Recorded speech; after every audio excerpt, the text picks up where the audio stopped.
All right. Thank you guys for bearing with me. I see everybody's found me, or most everybody's found me. Thank goodness. Tell me my microphone's working, please. Hello, everyone. Mark and Darren and Marie Francis and Danny. Is my microphone working? Yes, it is. Thank you so much.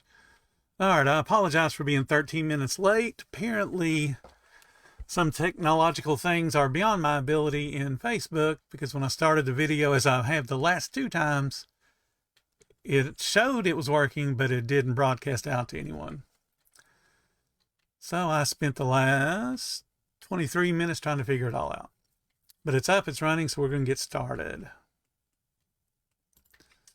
Let me switch my screen. And we're talking about speed of service. So perhaps you have heard that the most valuable thing a person has is time. Time is irreplaceable. Once spent, it's simply gone. So who wants to spend time waiting for anything? I mean, really, anybody want to wait for something? I know I'm probably one of the most impatient people in the world. So you can imagine what that 23 minutes of me trying to figure out what was going on with Facebook did to me internally. But I don't like waiting. I don't like making people wait. I want to be as fast as I can, as quick as I can, and do the best possible job that I can. So that's what we're going to talk about, how you guys can improve your speed of service. Now, here's one thing you got to understand. Guests come to us when they are at their most grouchy point. They're hungry and they want food. And they want food now. If you've ever dealt with a hungry baby, you know there's no controlling that baby. The only thing they want is food. Adults turn into a baby when they're forced to wait too long. And unfortunately, food businesses force guests to wait two different ways. Once in a line to place the order, and then once the order's placed to get their food. Obviously, we can't make both of those go away completely, but we can shorten both of them. We can shorten how quickly we get the food out. We can also shorten how long they are waiting in line to be able to place their order. So the longer someone's in line, the higher their expectation becomes of your overall food and service, because they have time to observe you. Even with a super fast cashier and a simple menu, that last person in that line pictured above is going to be waiting 8 minutes. And remember, they're at your team's mercy. They're at your speed ability. So that last person in line with their arms folded is looking around going, okay, I can see the cashier. They're not really hustling. I can see through the window. That person's just standing around not doing anything. They're starting to look for reasons why it's taking so long to get their food. So the more time you give them to analyze your operation, the more complaints you're likely to get. And please don't think that because you have delicious food, people will be forgiving. They'll be forgiving to an extent, but they've already pegged you in your mind as being slow. So when they're pushed for time, they're not coming to you. But what happens when the line gets really long? I'm sure we've all seen those posts where folks talk about, I had a 40 people long line or 60 people long line. How long do you think that last person waited before they got greeted? Remember, they decided 39 minutes ago they were hungry. So if it took 39 minutes for them to get to the line to be able to say, hey, I want a hamburger, that person's in diva mode. Anything that you do wrong is going to be noticed, and it's going to be magnified. So if that hamburger's not as hot as they expect, or if it's not dressed the way they expected it to be dressed, or it's not neat, that complaint is going to be magnified because you made them wait. It's not the people in front of them made them wait. It's you made them wait. Accept responsibility for how fast your service is. You guys feel like this when you're back in the cook's line. You've got 50,000 things going on. You're thinking about everything you need to do for the remainder of the day, what you need to prep, what you might run out of.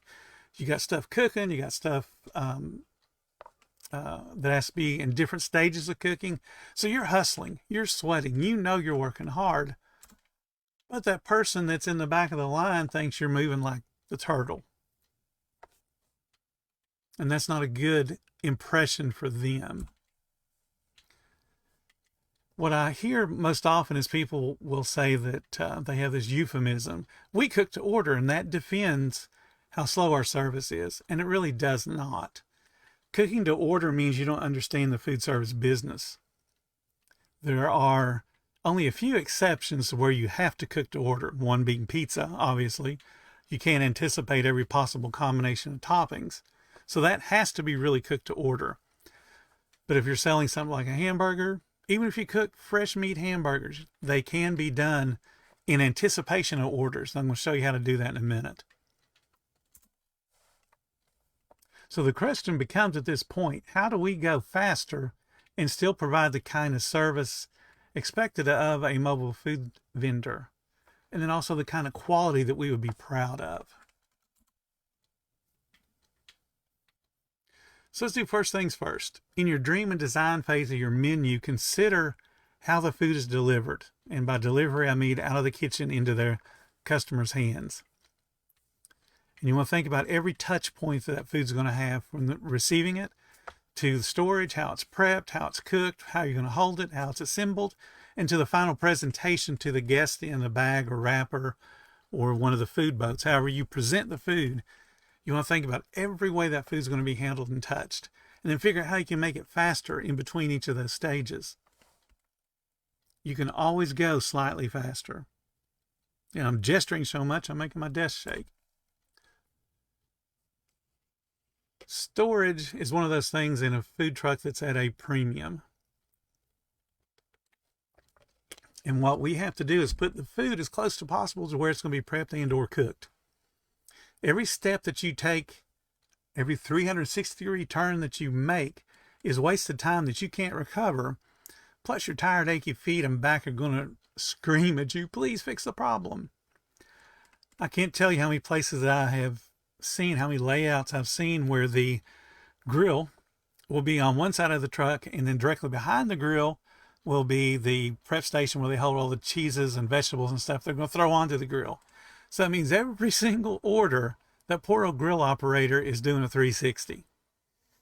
They're completely spinning around and throwing the food on the grill, and they're wasting time when it should be set up right beside the grill, so it's, you know, a left to right motion or right to left motion, however your direction your food's going in. So take a really serious look at, if you're in the planning stage, plan for how the food's going to flow. If you're already built, how can you improve on what you've already got? Because you can go better. I can promise you things can go faster. The two things you see up there are just examples of things you need to think about when you're in the planning stage. You want to think about how's the food going to be assembled. Think about how you're going to organize your steam tables, your grills, your prep stations, and any other piece of equipment that's going to be touching your food. And then is that particular point going to be in the process of getting it from prepped to put in a bag and given to a customer? The more thought that you spend in your planning stages, the better off you're going to be in the future. On the left-hand side there, you see what could be a condiment well with mayonnaise, ketchup, pickles, onions, tomato, lettuce. That is set up in the flow. That's what the arrows mean. That's how somebody would dress the top of the bun in that particular flow. Do that for any product, whether you're assembling a burrito, a taco, empanada, whatever you're assembling. It should be in order the way the stuff goes onto it. For your core items, obviously you can't set up the station for every single thing you sell, but you can certainly set it up for your most popular things. On the right hand side there, you see that is an outline of a grill. That's what a Wendy's grill would look like if it's properly operated. And this is from back in the day. Wendy's work with a center grill now, which is set up completely different. But I will say that the center grill slows things down. But this particular grill, you can see starting on the right hand side, the meat's super bright red. It's just placed. It's been placed and seasoned. And then as you progress to the left, there are different stages of done.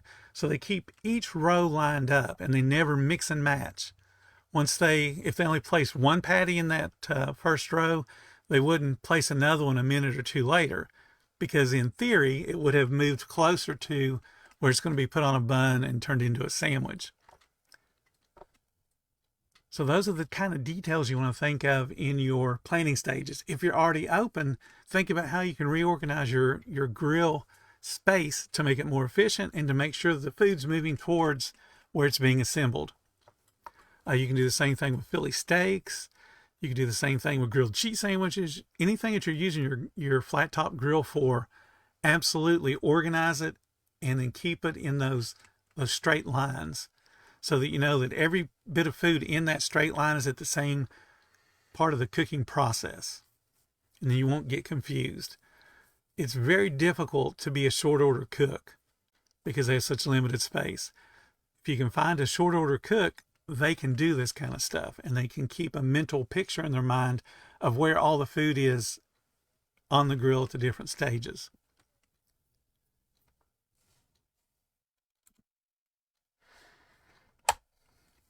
You want to write procedures with time goals for everything, and I mean everything.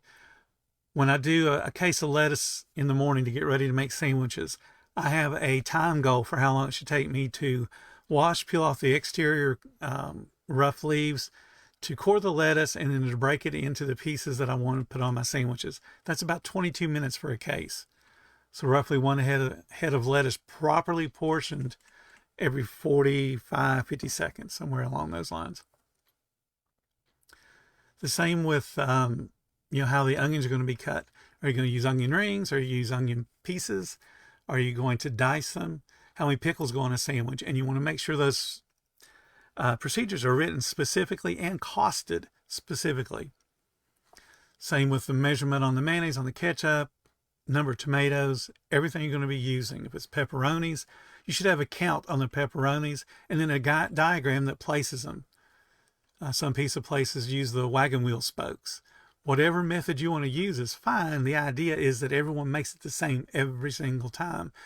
The more that you repeat the process, the faster you will get at that process. The same with the grill. This kind of procedure is talking about how many burgers are cooked for the number of guests in line. So for example, if there's 10 guests in line and you've been doing things that we've talked about in the other videos, like tracking your sales mix, you know that on an average day, 30% of your sales are going to be a burger of some sort. If there's 10 people in line, then you're guaranteed you're going to sell 3 burgers. Even if you haven't even taken their order yet, 3 burgers should be on the grill so that they're cooking and getting closer to being finished before the person even comes up to order it. You're still technically cooking to order. You're assuming somebody's going to order something, and the food is as fresh as it can possibly be, and it's faster than it would have been had you waited on them to say, yeah, I really do want a burger. And then your goals must be tracked via your POS. If you have what's showed here is called a kitchen display system, a KDS. Advanced KDS systems will track the order. Once the cashier hits total and it gets sent back to the kitchen, a little timer starts. And there's where we can have goals for the people that are in the kitchen. And the timers can be programmed to change colors. Green means you're still within your expected cook time for that particular order. If you have a yellow, it's getting close to going too long. And then, of course, you can have it tinted red or pink or some other a color to let you know that this order has been sitting too long. We are not reacting fast enough.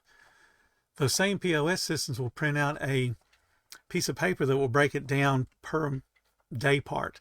So if you're open for lunch and dinner, you can ask it to tell you how quick you are at lunch. And then likewise, you can also get it to tell you how quick you are at dinner. The goal will be to get averages. There's always going to be orders that are so big you can't hit the cook time. That's always going to happen. But the idea is that you average whatever your stated goals are. And that's what you always want to work towards. If you find that you're getting large orders more frequently, that's a great thing. You may need to revisit your goals or your prep procedures so that you can get a little bit faster and take care of those folks. Your customers always dictate what you're going to be selling and how you're going to be selling it. So pay attention to their reactions and their comments. They may not actually tell you, hey, dude, I'm going to come in and buy 10 burgers a day for the next month. But if you see that pattern developing, you might want to react to it. And that's just what I said, the report that the POS can create. If you meet your goals, then you need to celebrate. Make a big deal about it. People like being patted on the back and being told they're doing a good job. Did you miss the goal? Adjust and do better tomorrow. You can't just frown about it and go, oh, well, no big deal. It is a big deal because at some point you thought it was important enough to make that goal. Strive to hit the goal. Missing a goal is not a big deal. It just means you got to do a little bit of adjustment. And then reanalyze why you're missing it. If you're missing it frequently, do you have a realistic goal set up? Or is there some bottleneck that you didn't think of? And it doesn't show its ugly head until you get busy. You just don't know, but always look to ways for improvement in your operation.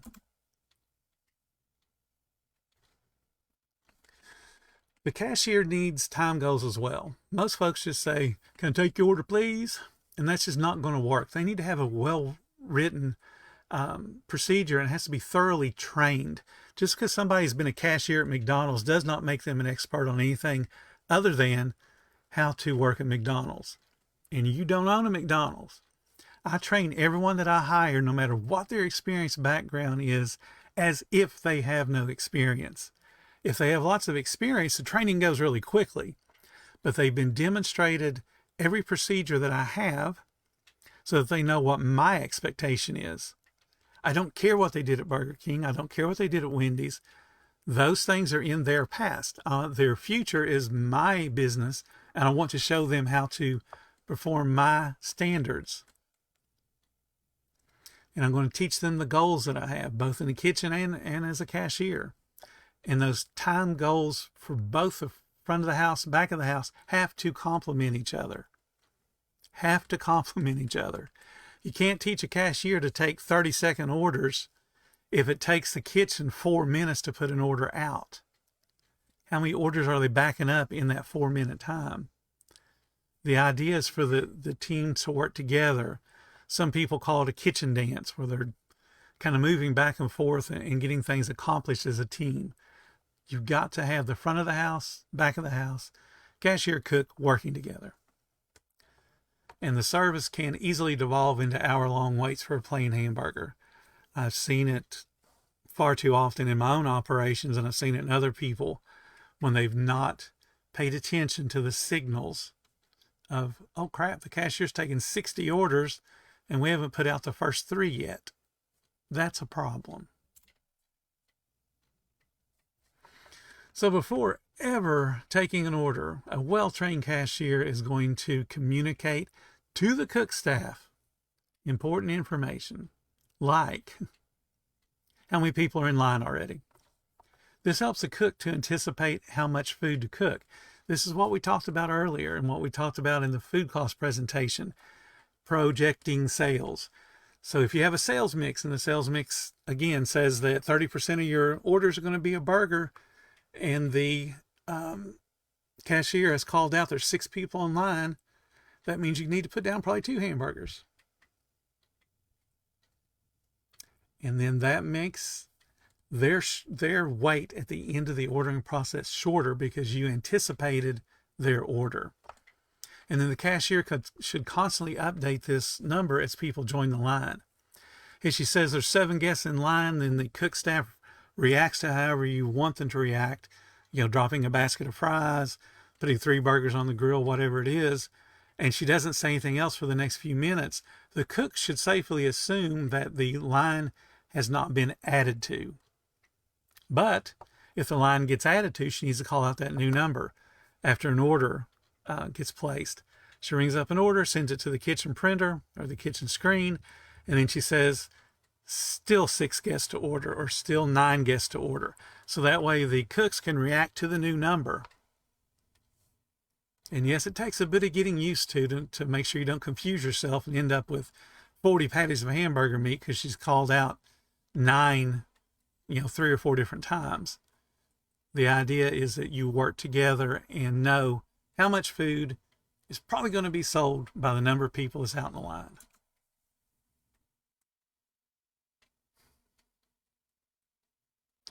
Like I said, the cashiers need a script to follow. Hi, welcome to Bill's Food Truck. Would you like to try our bacon double cheeseburger today? Now it seems a little wordy, but it is a combined greeting and a suggestive sell. And it does two really important things. Number one, it's greeting the guest in a professional manner, and it signals, hey dude, it's time to order.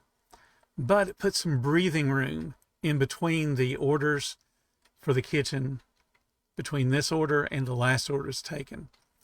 Because we know that a cashier can snow the kitchen over. Because if they just say they send an order that's got 4 burgers on it, they say, can I take your order, please? Because they know they got to hustle.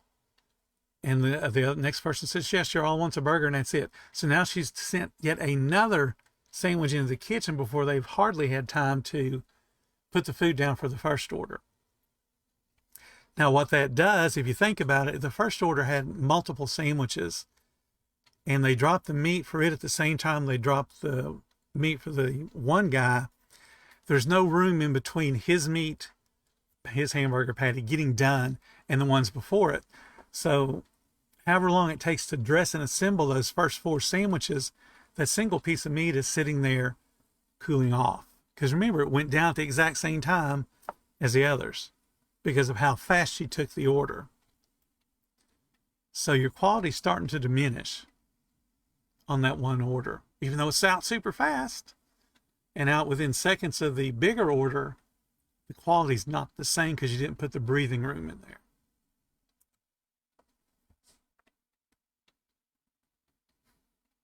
Cashier should listen to the order, let the customer talk, suggest items to complete or round out the order. Would you like cheese on the sandwich? Hey, would you like some fries or something to drink with that? And then repeat the order back to make sure it's correct. And again, puts in some breathing room for the cooks. So there's more space in between each order. I'm not telling you to teach them to go slow. That's not the goal. The goal is to take the order right, to take it efficiently, but give room for the cooks to have time to react to the orders.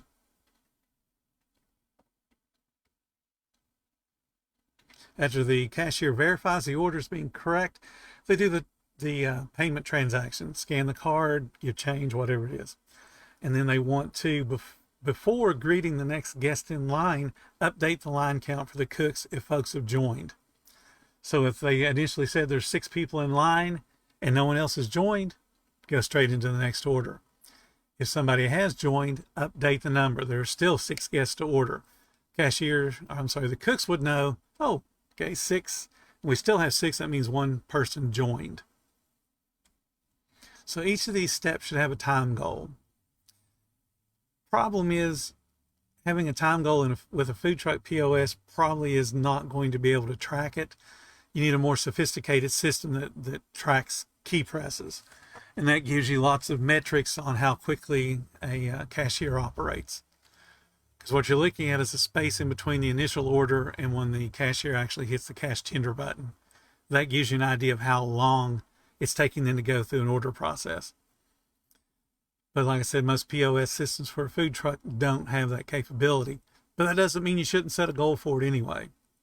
The easiest thing is for the cashier to be able to greet a guest, take the order, repeat the order, suggest a sell, make the change, thank them for choosing that particular food truck, all in about a minute. I know some complicated menus it takes longer, so you're going to have a longer goal. But then also, if you're forcing yourself to have a longer goal, you might want to consider reducing your menu so it's easier for a guest to place an order, easier for your cashier to take the order, and easier for your cooks to produce it. But that's up to you. But set about a 1-minute goal. So what that means is every 60 minutes, you potentially could take 60 orders. Pretty awesome amount.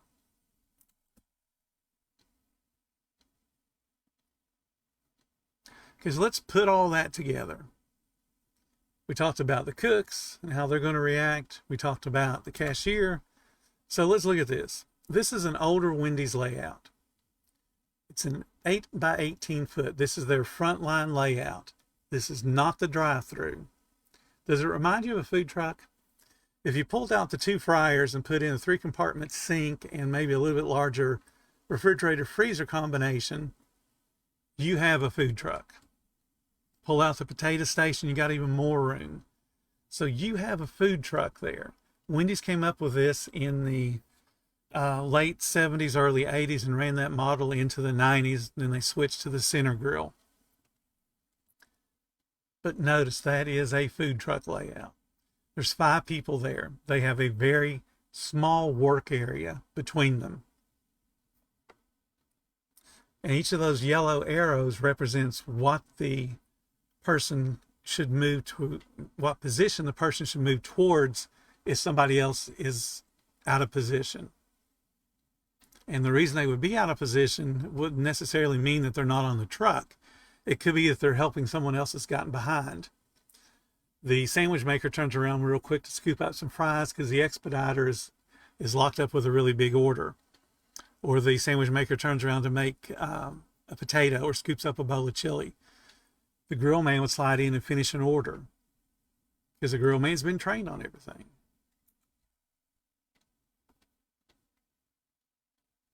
There's enough foods in those reach-in coolers the way this particular layout is set up to handle about a $500 to $600 hour at peak. And this was during the 99-cent menu when it was at its most popular. So if you think about that, they were putting through roughly, and this is roughly, about 100 orders an hour on the front, or potentially 100 orders an hour is what they could put out. And I worked in many Wendy's restaurants during this time and into the 90s where we were putting out over 120 orders an hour just on the front line. Of course, y'all got to be busy enough to do that, but it's possible. And we could do it with really just one more person, what that has pictured there.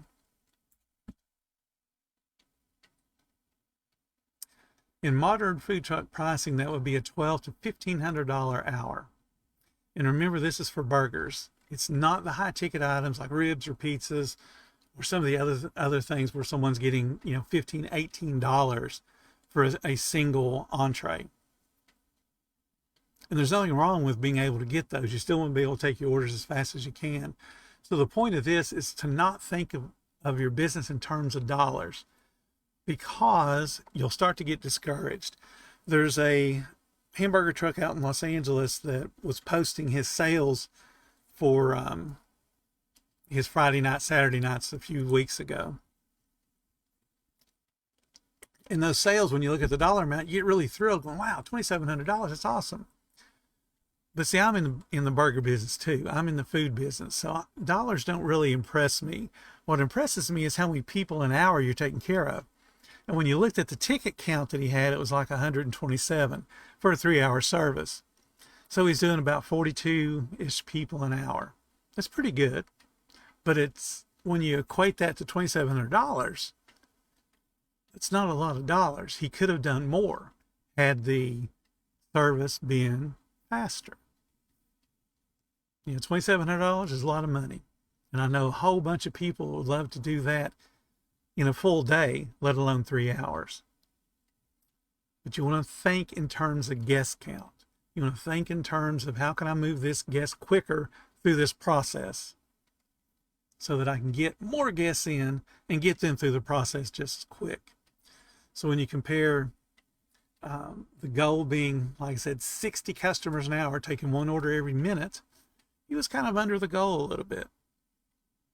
Now, if that $2,700 had yielded, 180 tickets, then yeah, that's pretty impressive. He's probably going about as fast as he could go. So what I'm telling you is he's got room to improve and can make more money if he hit that 60 an hour goal, which trust me, a burger restaurant, burger food truck, 60 an hour is easy. Easy. Training is a key to speed. Practice is a key to speed. You got to train them, then they got to practice it. And you got to practice it the same way every time. Each of the 5 folks shown in the diagram above can do every single position there. Now, they may not be great at it, like the grill guy might be not real friendly, but he at least knows how to operate the cash register. He knows how to wrap a sandwich. He knows how to dress it properly. The fry guy, the same deal. If the sandwich person's offline for a second, he knows how to make all the sandwiches. The expediter knows how to step in and ring up orders, how to drop fries, how to make sandwiches, how to put meat on the grill. They all know the job. They know how to do it, and they know how to do it right. They can also look at the job being done by somebody else and see where they are in the process, because they're also keeping track of what the cashier's saying. The grill guy's not the only one that has to pay attention to how many guests are in line to drop the meat. The fry guy does too. He's should be given a amount of fries per basket per guest. So if he's got, say, 6 guests in line, reasonably 5 of them are going to order French fries. He's going to drop whatever the spec is for French fries, for the French fry orders, into a basket. They may have to split it in 2 baskets. If they split it in 2 baskets, guess what this guy's doing? He's putting one basket in one fryer and another basket in a different fryer, so that they have the exact same cook time. Now you're sitting there going, well, how's that possible? Because, why don't you just put them in the same one? When you put extra volume of cold food in there, it's going to bring down the shortening temperature, and that temperature affects how the fries will cook. In a restaurant like Wendy's or McDonald's or Burger King, or any of the ones where they actually spend some money on timers, they push a timer and it counts down in seconds, but that timer is tied to the thermostat in the shortening. And that thermostat tells that computerized timer, hey, the shortening's dropped down too low, we need to add seconds to the time. Now, it doesn't physically add seconds as far as going from, say, a 2-minute and 30-second to a 2-minute and 40-second time, but what it does is it will slow down the time that the timer counts off. So instead of counting off every second, it's counting off every, second and 10 milliseconds. And how you can test that theory, if you don't believe me, is turn your fryer totally off and then go and turn on the timer as if there's fries in it. And that timer will never go off, because the shortening not being hot enough to fry fries, the timer won't count down to 0. That's just one of those little things in fast food, if they got the good timers. If they got the dumb timers that just count off seconds, then you could just have an egg timer sitting there. But in any case, everybody up there knows what to do and how to do it, and they can see where they are in, see how long the line is based on the amount of food they've got cooking on the fryer and the amount of food cooking on the grill. So if I walked through the back door of this restaurant, I wouldn't even have to look at the line. I could look at the grill and the fryers and know how many people are in line, or how many people should be in line.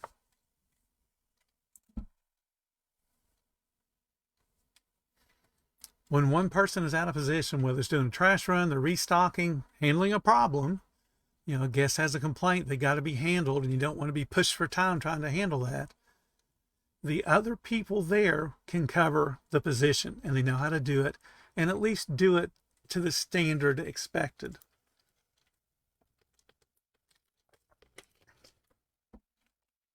So the food is still cooked, assembled, and presented for every guest, so they shouldn't even know that someone's not in position.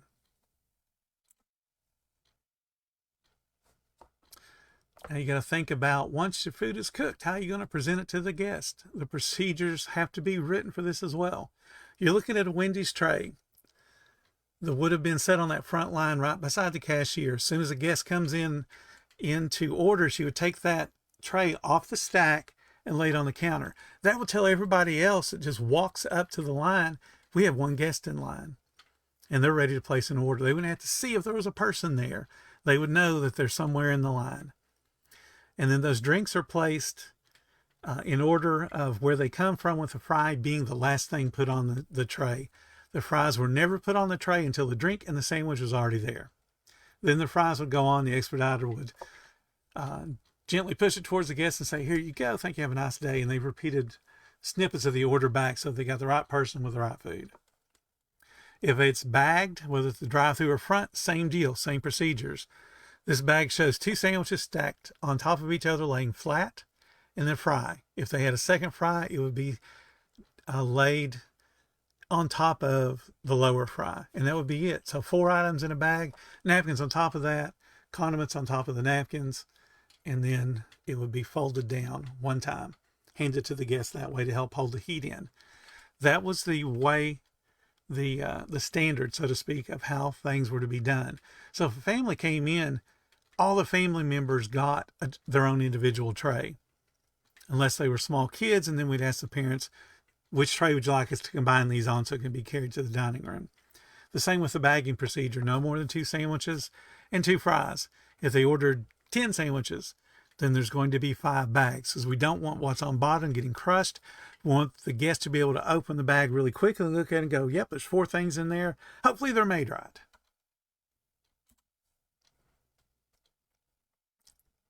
And part of the procedure when you're bagging or doing trays is thank you and please come back and see us tomorrow. That is so important, that we thank people and then invite them to come back.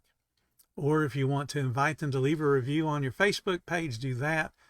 But it asks them for some type of action. My favorite one is since I'm from the South in the country, I tend to say, y'all come back. And people will make fun of me because it does sound very country when I say it. And I don't have a problem being, called Uncle Jed from the Beverly Hillbillies. Not a problem. Because now I've got their attention. I'm unique to them because no one else talks that way. They're going to come back and see that old dude at the food truck who talks like Jed Clampett. I've made an impression that they like and they remember. Fast speed of service relies on teamwork and leadership. But leadership comes from the owner via training, setting standards, and following up on those standards. If you tell a cashier that I want you to take 1 order every 60 seconds, but never ever give them feedback, they'll assume they're doing a good job. Because if you've ever gone through a 1-minute manager course where they make you spend only 1 minute doing certain tasks, such as complimenting a coworker. 1 minute seems to drag on when you're trying to come up with compliments without repeating yourself.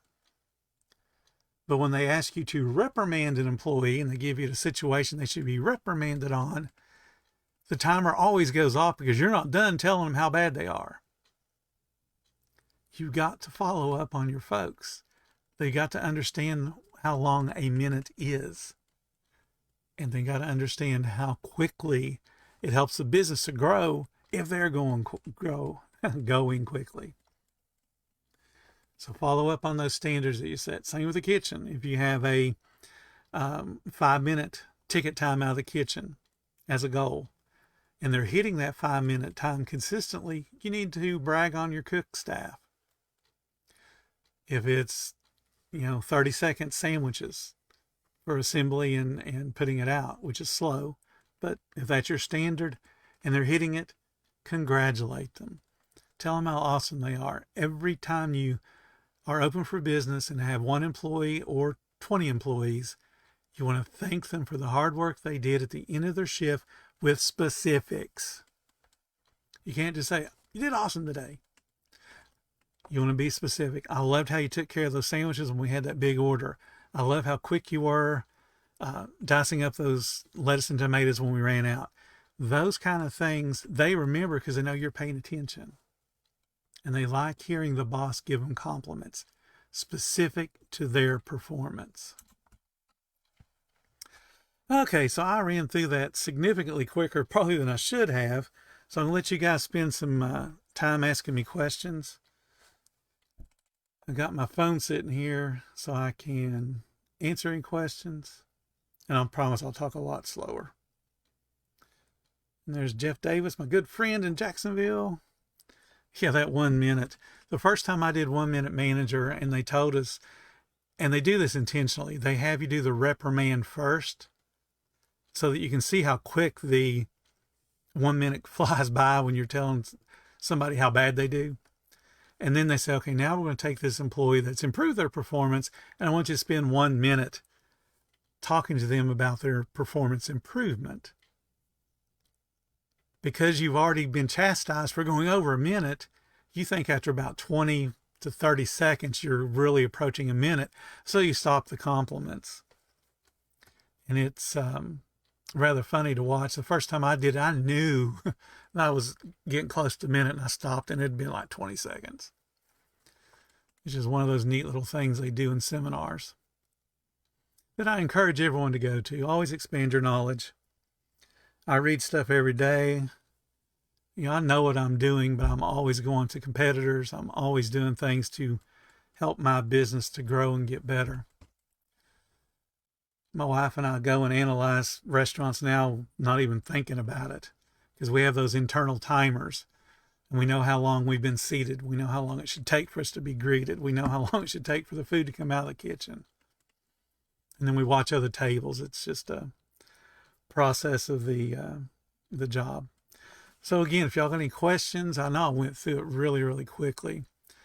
I know that some folks do barbecue. You know, that I can't make that any faster as far as the cook time for your barbecue. Does a model change? That's a good question, Brian. Does a model change with smaller staff, say 2 to 3? The goal shouldn't change. And again, you want to take 1 order per minute, because obviously one of the people has to be a cashier of some type. Now they could have secondary job to do. You know, they may be the one to drop the fries. One of the trucks I did, we did Philly cheesesteaks. And I'm one of those people that, you know, I'm just a big, tall, lanky guy you want to keep in the kitchen. You don't want people seeing me, even though I know how to be friendly. And back when I was younger, my voice didn't sound as rough as it does now. But I would always put a much more attractive, smarter person on the register, so that's who my guests see. That person has responsibilities too, like dropping french fries or dropping onion rings or some of the other stuff that we sold. So they would take the order, and then part of their responsibility would be to turn around and drop the fries and then step back into taking the next order. And then my goal was to race the cooking process of the fries to get whatever else they ordered completely done and cooked and assembled, so that when the fries came up, or the fried product, whatever it was, came up, everything else is done. I could drop in the hot fries, and then I'd be the one to hand it out. And in the meantime, I'm listening to what she's got going on and knowing if I have to go, you know, cook additional meat or whatever I need to do to keep my food going, so that we're moving. We worked off of a printer system back then, so she could take 2 or 3 orders, and I didn't have to try to remember them all, because I knew they'd be on the printer when I got back over there. But the idea is to use technology to your advantage and to make sure that your employees know how to do everything so they can come back each other up. And pre-orders, that's a good question. Pre-orders, if you have a sophisticated system, POS system, a pre-order is essentially just somebody that's not in your line yet, and it's going to come up in order of all the other orders that are taken. It becomes a problem, and I've done this back in the day when you didn't have the technology. We took orders over fax machine. So, I mean, you always had to be listening for the fax machine to go off, so you could run over, grab the order off the fax machine, and then ring it up at the cash register. That ringing it up at the cash register would be done, and that would send the tickets to the appropriate stations for them to start making it. If it's an advance order where it's going to be hours in the future, or even days in the future, then obviously at the point that you need to make that order, it should be on your POS system, and it should pop up in enough time for you to make the order. People get really worried when they have to juggle the different iPads and things when they use delivery systems, and they'll just kick out delivery because it slows your line down. No, it doesn't, because those people could have just easily joined the line and been in it. Food is food. Doesn't matter whether it's ordered in person, on the internet, on the telephone. It gets put in with all the other orders and gets made in the order of the way it was processed in your POS. The problem becomes when the people don't pick it up on time. That becomes a whole nother issue, because now you got food that was made appropriately cooling off. But you can work pre-orders in there. Just got to come up with a procedure, and I could talk an hour on how to do it right. Okay, any other questions? Thank you guys so much for joining. Again, I apologize for being late. I don't know if I was a problem, if Facebook was a problem. I don't really know. But I do appreciate your patience in joining. I'll give it another minute or two for any other questions. I know I went through the material extremely quickly, and if you need to get back on the group and ask me specifically, we can do messages back and forth, or you can call me, because I can give you a detailed way to make your service for your layout faster and better and get more people in. Because the one thing you don't want to have a reputation for is being slow. Being slow is okay, but you're always throwing a percentage of the population out because they're going to be in a hurry. And they're going to go, man, I'd love to have that barbecue. That man is too slow. And they go somewhere else. And when they say that enough in their mind, they don't even bother thinking about you at some point because you've demonstrated that you're slow. You know, a pizza place, if you're doing pizzas, we'll talk about that one really quick. A pizza has to be made to order, but you can do things to expedite that order.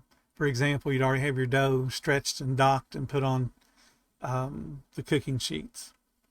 My wife ran a pizza place for a number of years, and I used to deliver for her from time to time when I wasn't doing other things. So whenever you're talking to me, you're not only getting my 40-some years of experience, you're getting her 35-some year experience. And she's worked at different places than I have. We have a lot of places in common, but we worked at them in different cities. And then we actually worked at a number of places together too. We both worked at Whataburger. We both worked at Burger King. We both worked at the pizza place I was telling you about. I had her work for me when I had a sub shop. I think she worked for me when we did the Phillies too, I think. So I've always had her working with me. I've worked for her. It's been, you know, whoever was the boss in that particular moment. When she did the pizza place, she was the boss. So pizza can be done, but you can do things to make it easier on you. All right, looks like people are starting to drop off. We dropped down to about 18 people, 17 people, 7 o'clock. You guys have an awesome night. If you got questions, please put them on the group. Send me a message, get on my schedule, and I can walk you through this and gear it more towards your particular food and how you're set up. And we can talk about anything you want as far as holding food, the proper way to hold it. Y'all have a great night, and I will see you on the group.